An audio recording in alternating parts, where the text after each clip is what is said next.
আসসালামু আলাইকুম। প্রথমেই একটা ধন্যবাদ দিতে চাই তারেক রহমান সাহেবকে। মন থেকে ধন্যবাদটা দিচ্ছি, লোক দেখানো না। কারণ উনি সঠিক লোকটাকে বেছে বাইর করছে।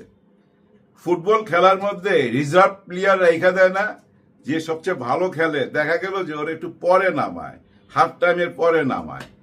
ঠিক ব্যাপারটা এরকম, বাবর সাহেবকে হাফ টাইমের পরে নামাইছে, 1 বছর যাওয়ার পর মাঠে নামাইলো এবং সঠিক সিদ্ধান্ত নিছে। কি সঠিক সিদ্ধান্ত? তারেক রহমান সাহেবের নিরাপত্তার দায়িত্ব এখন বাবর সাহেবের উপর। এটা ধরে নিতে পারি, প্রমাণ চাইলে প্রমাণ দিতে পারুম না, তবে বুঝায় বলতে পারুম।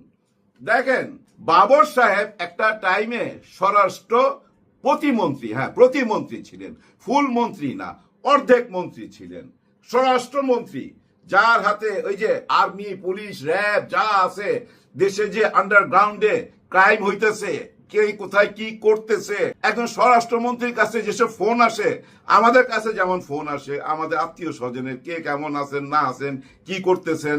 যেমন আমার আজকে সকালবেলা একজনে ফোন দিছে, আমার এক ভাগনা, যে মামা বাবর সাহেব এটা কি চাল দিল, এই ধরনের ফোন আসে। আর স্বরাষ্ট্রমন্ত্রীর কাছে কি ধরনের ফোন আসবে? এইখানে একটা খুন হইলো, ওইখানে অমুকে নিয়ে ভাইগা গেল, ওই জায়গায় মব জাস্টিস হইতেছে, ওই জায়গায় একটা জাহাজ ডুবে গেছে, এতজন মারা গেছে, ওই করাইল বস্তির মধ্যে 4 জন জঙ্গি ধরা পড়লো, টঙ্গী বস্তিতে এই মাত্র আমাদের আর্মি ঘেরাও করছে চারিদিক থেকে, এর মধ্যে 70 জন ধরা পড়ছে। এইসবে আলাপিত হয়। তার মানে কি বুঝাইতে চাচ্ছে জানেন? বাবর সাহেব যখন স্বরাষ্ট্রমন্ত্রী ছিল, মানে প্রতিমন্ত্রী ছিল, তখন তো উনি এগুলো সব জানতো, তাই না? এমন একজন মানুষের হাতে দায়িত্বটা দেওয়াই তো সঠিক দায়িত্ব। এই যে আমাদের স্বরাষ্ট্র উপদেষ্টার সাথে দেখা করলো, ওই দেখার মধ্যেও কিন্তু একটা ভিডিও ভাইরাল হয়েছে। এই ভিডিও যারা দেখবে, বিশেষ করে যারা নকল বিএনপি, যারা বিএনপি কে বিপথে নিয়ে গেছে, তারা জ্বলবে ভাই, জ্বলবে। আর হেড অফিস যখন দেখবে, স্যার বলতেছে বর্তমান স্বরাষ্ট্র উপদেষ্টা বাবর সাহেবকে নিজের চেয়ার ছাইরা উঠে আসতেছে এবং হাত বাড়ায় স্যার বলছে। দেখেন, আসলে উনি খুব সহজ সরল মানুষ।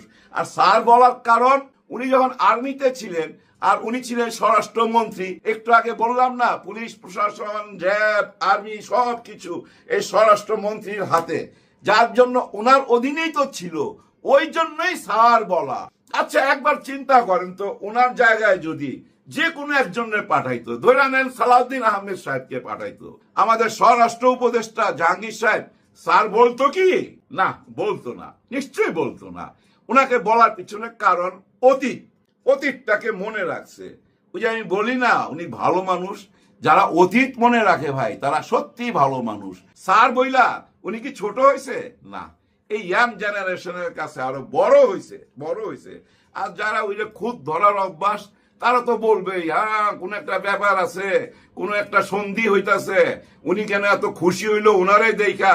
আরেকটা প্রশ্ন চলে আসছে, এখানে সবাই বলা বলি করতেছে, এই বাবর সাহেব যখন জেল থেকে বাইর হয়, তখন কিন্তু নেত্রকোনার বাসিন্দারা ওনাকে রিসিভ করছে। অনেক মা দেখছি কান্নাকাটিও করছে, ফুলের মালা দিয়া ওনাকে বরণ করছে। কিন্তু ওইখানে আমরা কি কোনো বড় নেতাকে দেখছি? বিএনপির কেউ ছিল না। বলতে পারবেন আপনারা এরকম কোন দৃশ্য দেখছেন? না, দেখেন নাই। তারপরে দেখেন, 1 বছরের মতো সময় পার হয়ে গেল, আমরা কি ওনাকে সামনে দেখছি? দেখি নাই। এর মধ্যে বিএনপির খুব বড় সমাবেশ হয়েছে, আমরা কি ওনাকে ওইখানে দেখছি? দেখি নাই। দেখেন, প্রায় প্রতিদিনই সপ্তাহে 3-4 বার তো কথা হয় লন্ডন থেকে অনলাইনে, সব নেতারেই দেখি, কিন্তু আমরা বাবর সাহেবকে দেখি না।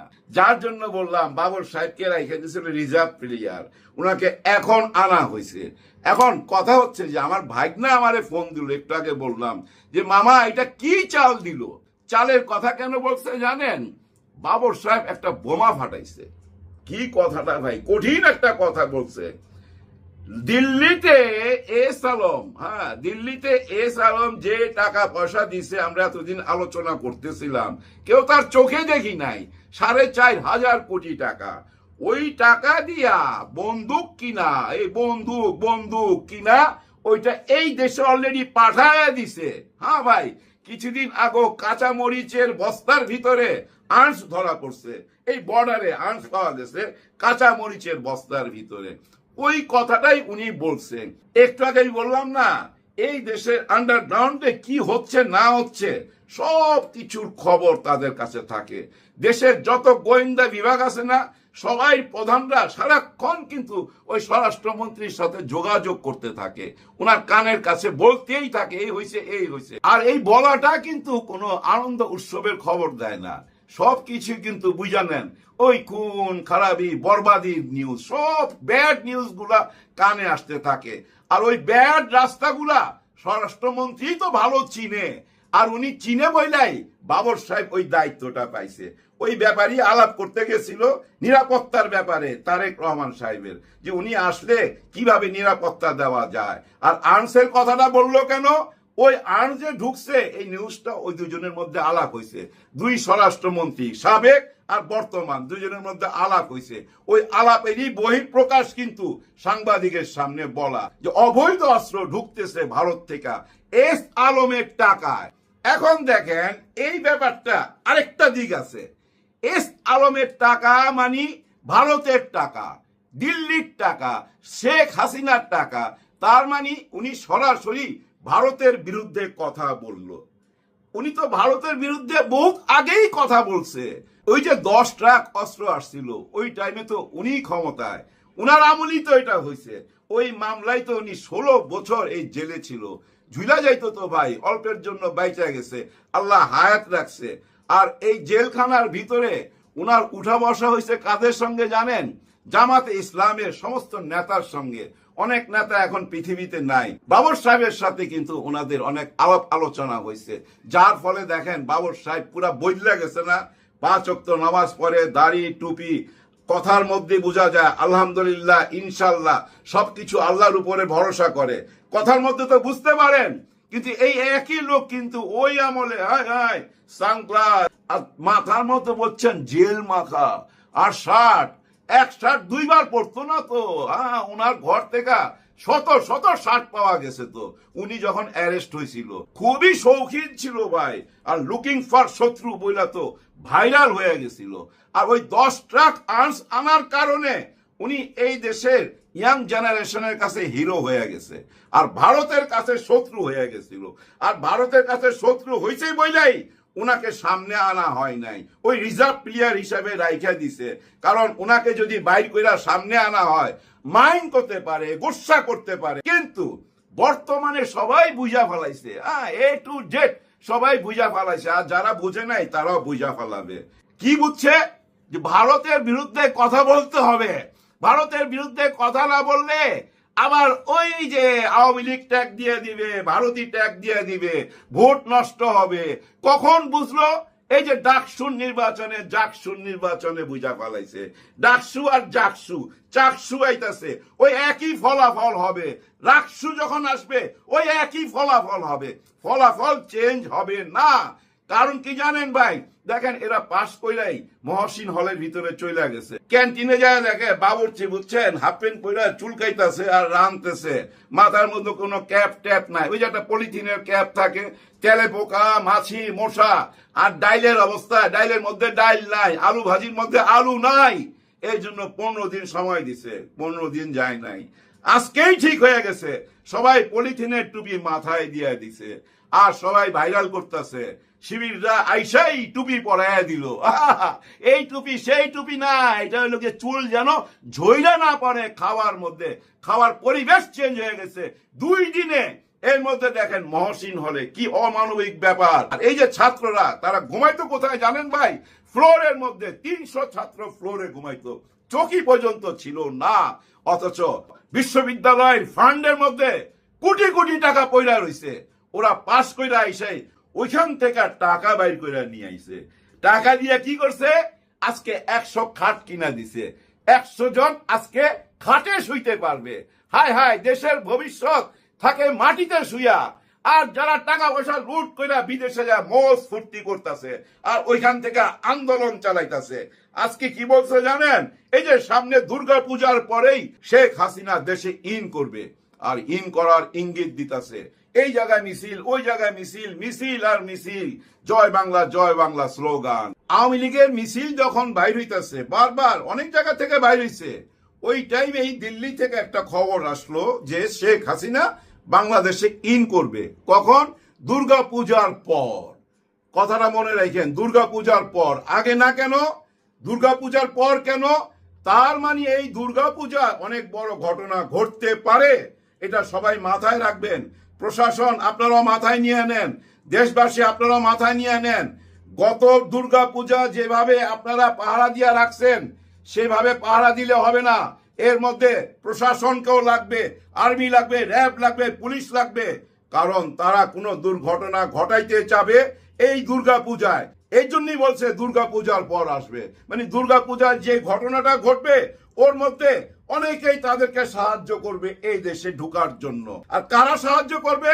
উনারা সাহায্য করবে, যাদের কাঁধে মধ্যে বন্দুক আছে তারা সাহায্য করবে। আসেন আপা, আপনার জন্য অপেক্ষা করতেছি, ঢুকাই দিবে। কারণ দেশে তো দুর্গা পূজার সময় বিরাট গন্ডগোল লেগে গেছে, গৃহযুদ্ধ লেগে গেছে।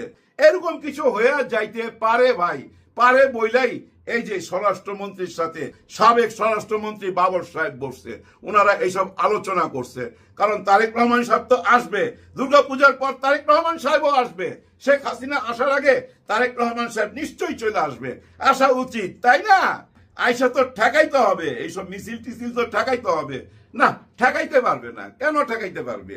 এখন তো মিছিল বাইর করতেছে ওনাদের সাহায্যে। কাদের?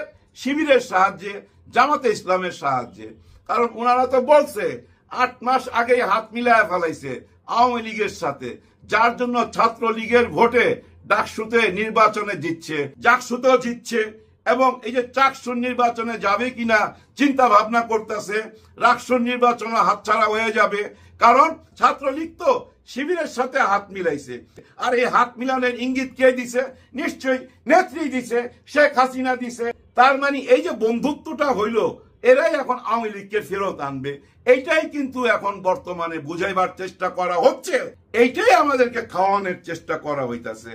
তা না হলে এত সুন্দর একটা নির্বাচনকে মাইনা নিল না কেন? মাইনা না নিয়ে কেন বললো ছাত্রলীগের ভোটে জিতছে? আর এটা বলতো তো লজ্জার কথা, তাই না? যে ছাত্রলীগ পাইলেই ওদেরকে মারতো, ওই ছাত্রলীগের মনটা কিভাবে জয় করলো? হ্যাঁ, ওই আপনারা বলছেন গুপ্ত ভাবে ছিল, গুপ্ত ভাবে কইরা ওরা জয় করছে। আপনারাও গুপ্ত ভাবে করতেন, কে না করছে? বিপদে পড়লে আল্লাহ তো বলে দিছে ভাই, কৌশল অবলম্বন করো, বিপদের সময় কৌশল অবলম্বন করো, এটা আল্লাহ তাআলাই তো বলে দিছে। মানুষের মাথায় মগজ দিছে কেন? চিন্তা করার জন্য। ওই চিন্তা থেকে বাইর করতেন যে আমরা গুপ্ত হয়ে যাই। দেখেন, একটা বছর তো সময় পাইছিলেন, এই টাইমে তো কেউ গুপ্ত ছিল না, সবাই ওপেন ছিল, ওপেন পানির ফিল্টার দিতেছিল। আপনারা যদি তখন এই মহসিন হলের মধ্যে 300 খাট ঢুকিয়ে দিতেন, তাহলে তো হয়তো সত্যিকারের রাজনীতি। সেটা না কইরা এখন বলতেছেন সবাই ছাত্রলীগের ভোটে ওরা পাশ করছে। আমি আবার এই ব্যাপারটা কিভাবে দেখতে চাই, এইটুক বইলা ভিডিওটা শেষ কইরা দেই। আমি সবসময় বলি না ক্ষমতার সঙ্গে সবাই থাকতে চায়? তার মানে কি ছাত্রলীগ বা শেখ হাসিনা কি বুঝা ফেলাইলো আগামীতে জামাত শিবির ক্ষমতা যাচ্ছে, ইসলামিক মাইন্ডের সবাই ক্ষমতা যাচ্ছে? এইটা কি বুঝা ফেলাইলো ওনারা, মানে দিল্লি থেকে? তার মানে কি দিল্লিও তো এখন জামাতের সাথে হাত মিলাবে, শেখ হাসিনাও হাত মিলাইবে, ছাত্রলীগও হাত মিলাইবে। কেন ওরা এই রিস্কটা নিবে যে আমরা ছাত্র দলের পাশ করায় কি লাভ? এরা তো ক্ষমতায় যাইতে পারবে না। ওদের দলের লোকেরা তো বলতেছে 8 মাস আগেই সব কিছু হয়ে গেছে, ক্ষমতায় চলে গেছে, যার জন্য ডাকসুর নির্বাচনে জিতে গেছে। এইটা তো ভাই বইলা আপনারা নিজেরাই হাইরা গেলেন। এই কথার অর্থ কি? এই কথার অর্থ আপনাদের চেয়েও বেশি জ্ঞানী তারা, তাই না ভাই? এটাই তো বুঝায় ক্লিয়ার কাট। ওরা এত জ্ঞানী, এত অ্যাডভান্স, তার মানে কি আপনারা পিছায়া পড়ছেন, এটাই তো বুঝায়। যার জন্য আমি আগের ভিডিওতেও বলছিলাম, এই যে ওনারা বলতেছে ছাত্রলীগ ঢুকে গেছে, ভোট দিছে, একেবারেই অমূলক কিছু কথা না, কিন্তু এটা কোনো কল্পনা না।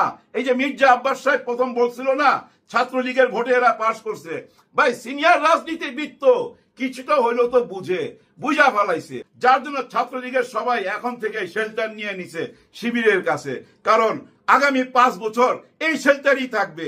ওদের শেল্টারে গেলে তো নির্বাচন হওয়ার পর আবার ছন্ন ছড়া হয়ে যাবে, না ঘাটকা না ঘাটকা হয়ে যাবে। ওরা একটা ঘাট বাইছা নিছে।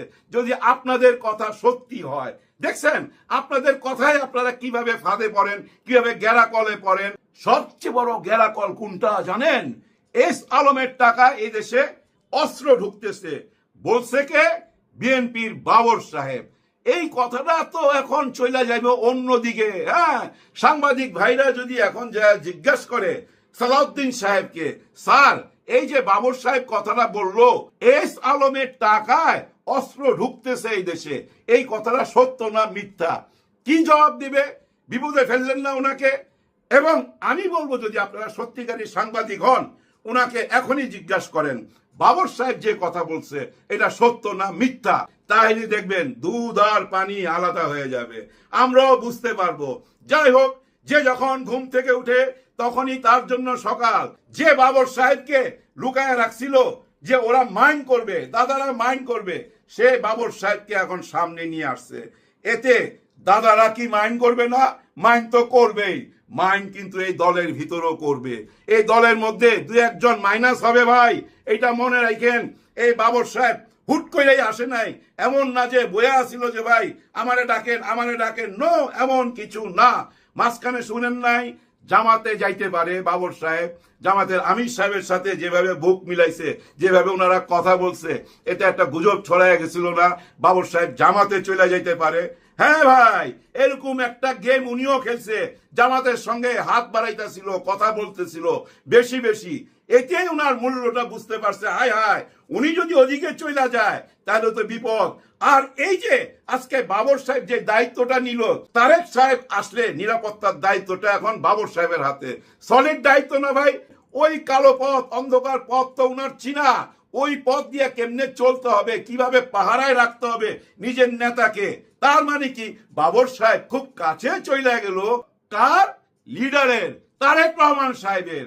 এখন অনেকেরই জ্বলা শুরু হবে। আর এই জ্বালা পোড়া থেকে বুঝছেন অনেকে জয়লা পুরা ছাই হয়ে যাবে, আউট হয়ে যাবে বিএনপি থেকে। যারা নকল বিএনপি, আসল বিএনপি চলে আসবে। আসল বিএনপি কারা জানেন? আসল বিএনপি যারা, তারা জানেন অভিমানে পিছনে পড়া গেছে, অভিমানে দূরে সইরা গেছে। কারণ তারা দেখতে পাচ্ছে শহীদ জিয়াউর রহমানের আদর্শ কোথায় এখানে, বেগম খালেদা জিয়ার আদর্শ কোথায় এখানে। যে বেগম খালেদা জিয়া বলে বস্তি মার্কা স্লোগান দিও না, এটা আমি পছন্দ করি না, অথচ ওরা ওই বস্তি মার্কা স্লোগান দিছে ডাইনে বামে। আবার ওই রাজাকার, আল বদর, আল শামস, এইসব কি? এইসব কইরা কেউ কোনো কুল পাবেন না ভাই, কুল পাবেন না। সঠিক রাজনীতিতে সব দল আসতে বাধ্য ভাই, বাধ্য। সঠিক রাজনীতিতে আসার সুলক্ষণ দেখা দিচ্ছে ভাই। অল্প একটু সময় অপেক্ষা করতে হবে, দেখবেন সবাই এক লাইনে চলে আসবে। এক লাইনে না আসলে এই যে আজকে জুলাই গণ অভ্যুত্থানে যারা যারা জড়িত ছিলেন সবাই গলায় ফাঁসির দড়ি পড়বে। শুধু জামাত শিবির না, বিএনপিও বাঁচতে পারবেন না। আর আমরা যারা বক বক করতেছি আমরাও বাঁচতে পারুম না। আপনারা যারা কমেন্ট করছেন আপনারাও বাঁচতে পারবেন না। সবারই খায়া ফালাইবো, এই ভয়টা সবাই ভিতরেই আছে। কেউ কোনো কিছু চিন্তা করেন না, সঠিক পথে আসবেই। আল্লাহ আমাদেরকে সে জ্ঞানটা দিয়ে দিবে ভাই। আল্লাহ আমাদেরকে নিশ্চয়ই সঠিক পথে নিবে, নিতেই হবে। এত রক্তের বিনিময় আল্লাহ কি আমাদেরকে বেঠিক পথে নিবে? নিশ্চয়ই না। হে আল্লাহ, আমাদের উপরে রহম করুন, আমাদেরকে রক্ষা করুন। সবার জন্য সবাই দোয়া করবেন। আল্লাহ হাফেজ।